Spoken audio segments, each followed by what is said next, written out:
Encoding, encryption और hashing. Engineering में ये तीनों कॉन्सेप्ट लोगों को बहुत कंफ्यूज करते हैं, क्योंकि तीनों का काम है डेटा को एक फॉर्मेट से दूसरे फॉर्मेट में कन्वर्ट करना, लेकिन तीनों का काम अलग अलग चीज़ के लिए यूज किया जाता है, पर लगते सब एक जैसे हैं। आज के बाद नहीं लगेंगे। तो उससे पहले जानते हैं कि डेटा को कन्वर्ट करना ही क्यों है।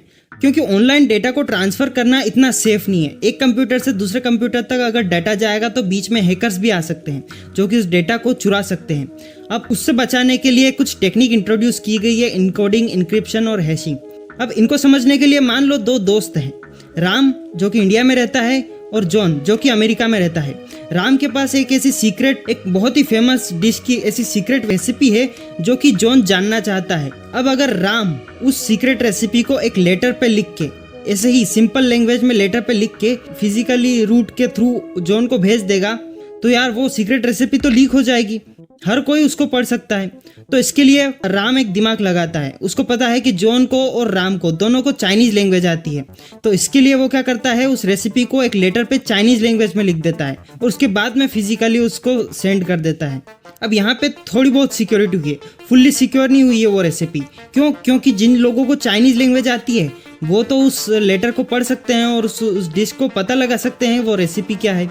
तो इस चीज़ को बोलते हैं इनकोडिंग। तो इनकोडिंग का यूज़ मेनली डेटा को सिक्योर करना नहीं होता, इसका यूज़ होता है डेटा को एक जगह से दूसरी जगह ट्रांसफ़र करना। सिक्योर करने के लिए हम इंक्रिप्शन का यूज़ करते हैं। जैसे आपने यूआरएल में कुछ भी टाइप करा तो ठीक है, वो एज इट इज़ नहीं गया, उसकी इनकोडिंग हो गई है। क्यों? ये जो यूआरएल दिख रहा है ना, इसमें एक भी जगह स्पेस नहीं है, ये इनकोड होके वहाँ पर गया है। ठीक है, अब इंक्रिप्शन को समझते हैं।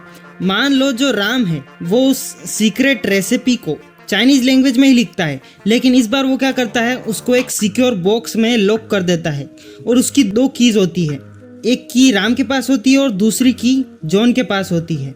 ठीक है, तो अब जो वो रेसिपी है वो एक सिक्योर बॉक्स में पैक है, तो अब जब भी वो फिजिकल ट्रेवल होके जॉन के पास पहुंचेगी तो सिर्फ जॉन ही उस बॉक्स को ओपन कर सकता है, क्योंकि उसके पास वो की है। रास्ते में उसको कोई भी ओपन नहीं कर पाएगा। यही कॉन्सेप्ट होता है इंक्रिप्शन का। इंक्रिप्शन का यूज मेनली डेटा को सिक्योरली ट्रांसफर करने के लिए किया जाता है। अनऑथोराइज्ड लोग जिनको उस डेटा को एक्सेस करने का राइट्स नहीं है, उनके पास डेटा नहीं मिलेगा। सिर्फ वो ही उस डेटा को एक्सेस कर पाएगा जिसके पास राइट क्रीडेंशियल है, यानी राइट कीज है। आपने व्हाट्सएप का कई बार ऐड देखा होगा, your messages are end to end encrypted. इसका मतलब क्या होता है, जैसे आपका मैसेज है, आप और आपने जिसको भेजा है सिर्फ आप दोनों ही पढ़ सकते हो, उसके अलावा बीच में आपका मैसेज कोई भी नहीं पढ़ पाएगा। क्यों? क्योंकि वो इनक्रिप्टेड हो चुका है, एक फॉर्म से दूसरे फॉर्म में कन्वर्ट हो चुका है, और वो क्या लिखा हुआ है उसकी की सिर्फ आपके पास में और जो सामने आपने जिसको मैसेज भेजा है उसके पास में है, तो आप दोनों ही एक्सेस कर पाओगे ना। थर्ड आता है हैशिंग। हैशिंग क्या होता है, आप जा मेरे को पढ़ने दे। अब इस बार क्या होता है, जो राम है, जो वो सीक्रेट रेसिपी उसने एक बॉक्स के अंदर रखी है, अब इस बार वो लॉक नहीं लगाता, उसके ऊपर वो एक साइन कर देता है, सिग्नेचर कर देता है। ठीक है, और सिग्नेचर भी इस तरीके से होते हैं, जब भी अगर रास्ते में किसी ने वो बॉक्स को ओपन कर लिया तो वो सिग्नेचर चेंज हो जाएंगे।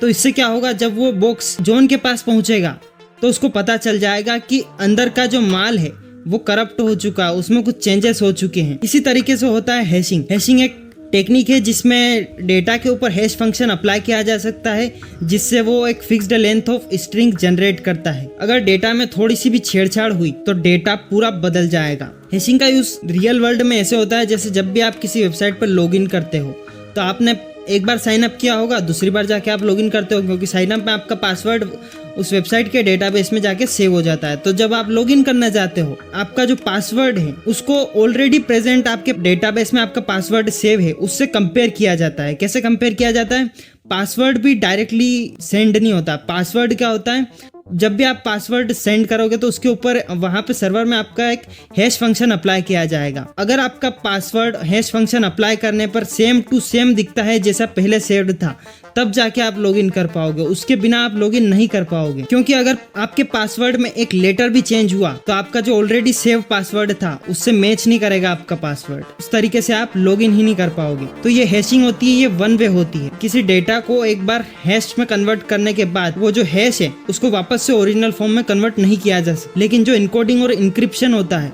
वो रिवर्सिबल है।